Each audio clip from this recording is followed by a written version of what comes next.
eBikeaholic here. So we are just getting back from taking the Spot 500 to Tech Ridge Plaza.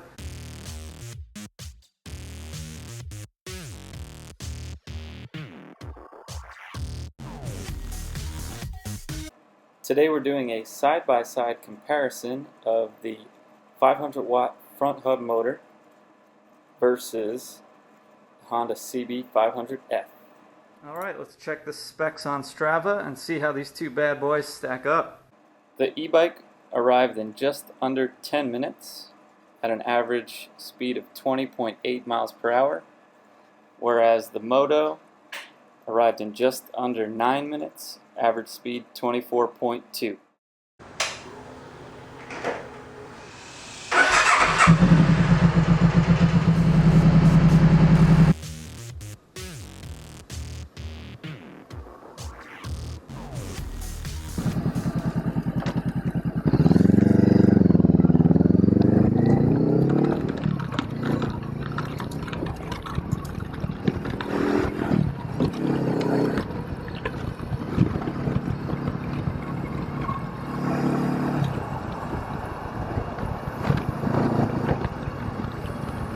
So today we're taking a ride over to Tech Ridge Plaza on the Spot 5 points, and this one has a 500 watt front hub motor, 48 volt, 13.5 amp hour battery. It's actually the same battery pack that I use on the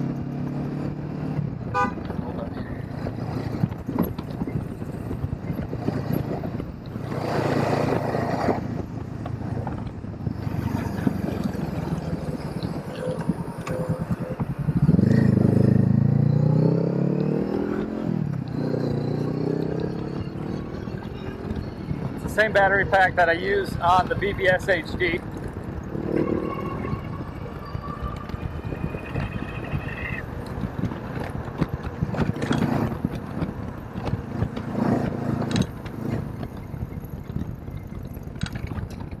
And for the most part, I have this pushing the maximum torque, or the maximum output rather.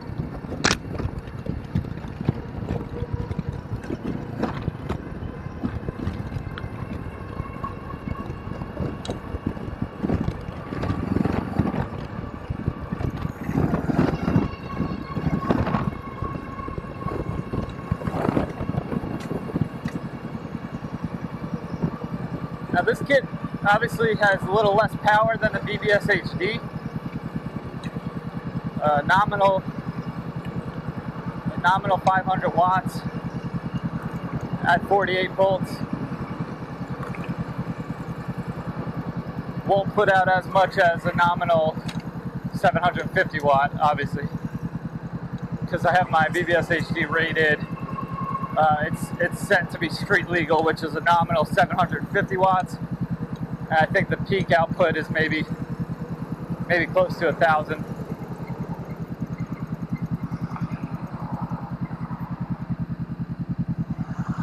I hope the audio comes out okay on this. I'm testing a new headset here, so I'm not sure how the wind noise will do.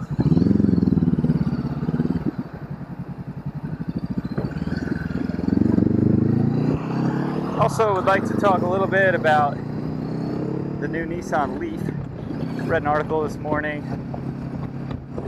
comparing the Model 3 to the Leaf, which I think is really silly to compare.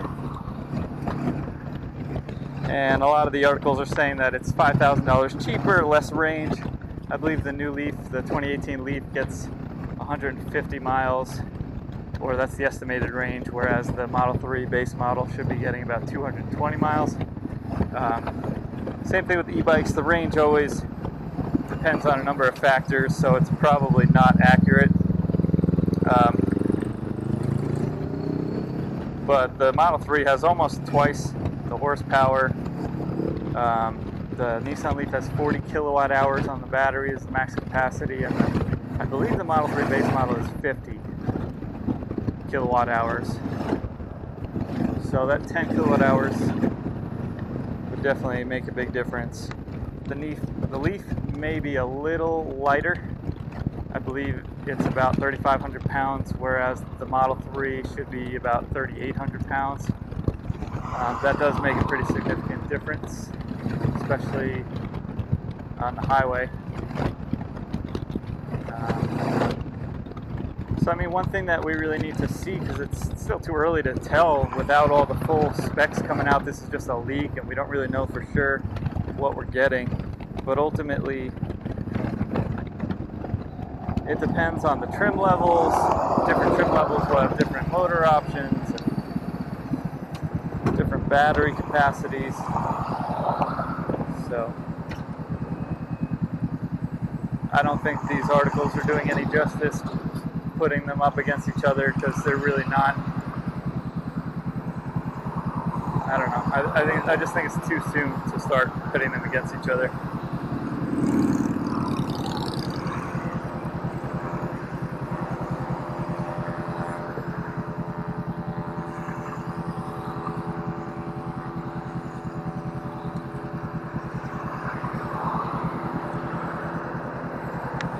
Also brings up a thought about the Zero motorcycles.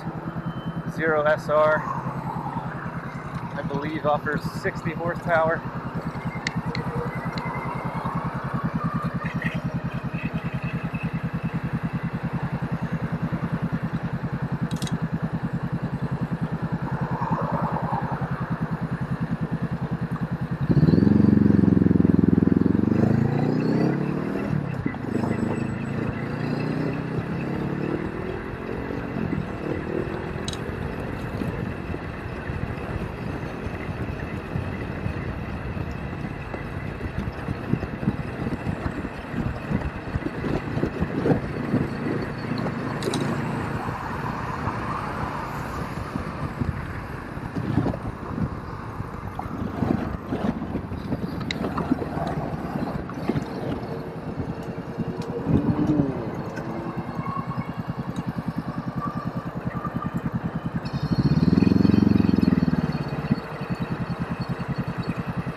You may have noticed a little bit of a frantic pedaling on that stretch there.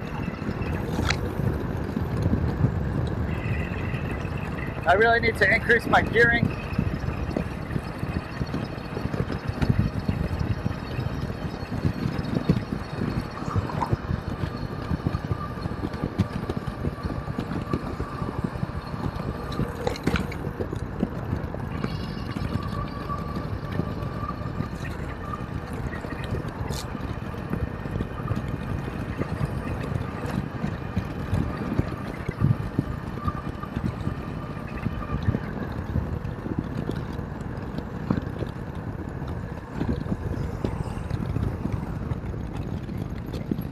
Speed-wise, this bike gets in the high 20s, but when you're on a road where the limit's 40 and everyone's doing 50, even if it's 2 lanes, people get impatient, so you kind of have to push it a little bit, which would be ideal to have some higher gearing. This bike has the SRAM iMotion 3, which is nice. It has a little bit of a tick to it, which you don't hear at speed because of the wind noise. So that really hasn't been an issue. It's lighter. I chose this one over a New Vinci just for now because I figured it would be lighter, but in hindsight, New Vinci would have been more appropriate because the front hub motor is fairly heavy. So they would have actually matched each other pretty nicely.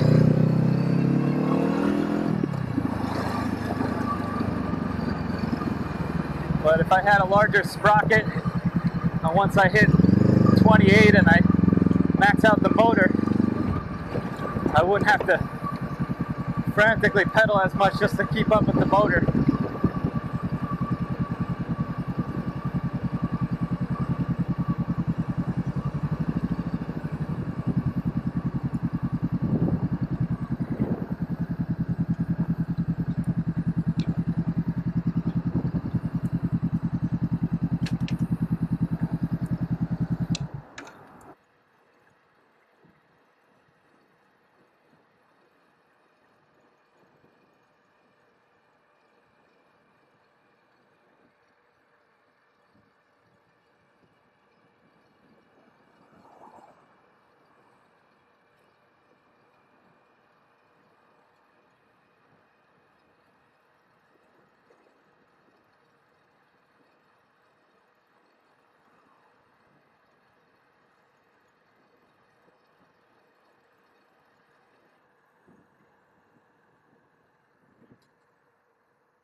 So right now, there's a slight downhill. I'm just ghost pedaling to keep the motor going. We're doing about 30 miles an hour. It would be nice if I had a few more teeth in my gearing, just to give me that little extra bit of bite to where my legs weren't just kind of spinning right now. And that would kind of help give us maybe another mile per hour. Just make it a little more comfortable of a ride.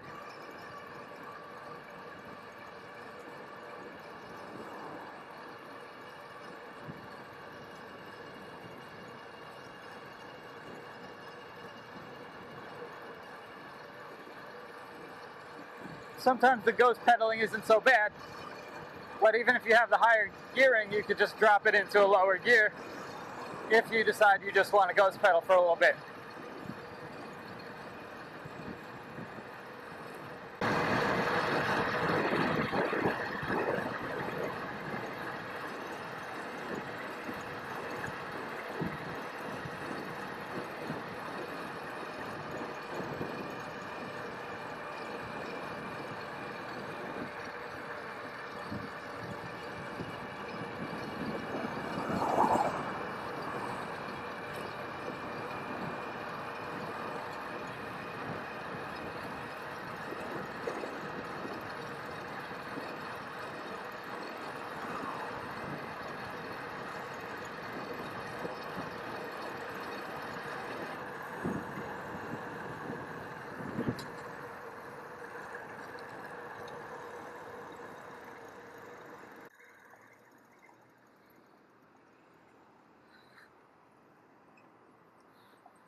The e-bike arrived in just under 10 minutes at an average speed of 20.8 miles per hour, whereas the Moto arrived in just under 9 minutes, average speed 24.2.